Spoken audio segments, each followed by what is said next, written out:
got mail.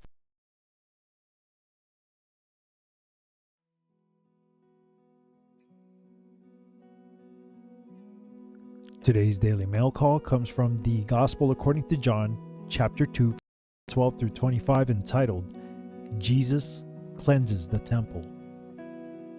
After this he went down to Capernaum, he and his mother and his brethren and his disciples, and they continued there not many days.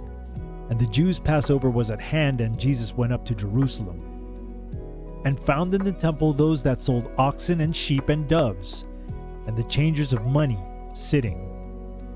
And when he had made a scourge of small cords, he drove them all out of the temple, and the sheep and the oxen, and poured out the changers' money, and overthrew the tables, and said unto them that sold doves, Take these things hence, make not my Father's house an house of merchandise.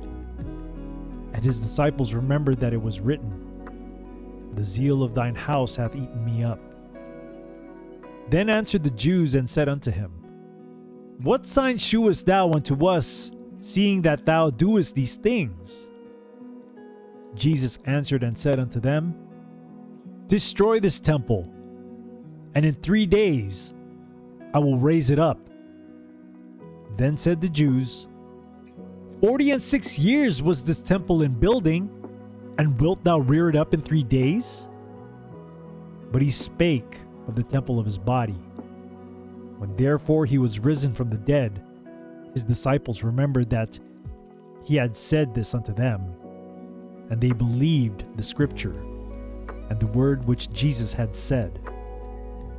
Now when he was in Jerusalem at the Passover, in the feast day, many believed in his name, when they saw the miracles which he did.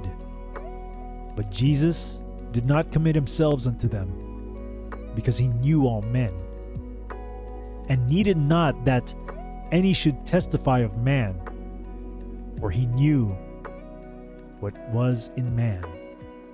Once again, this daily mail call comes from the Gospel according to John, chapter 2, from verses 12 through 25, entitled, Jesus Cleanses the Temple.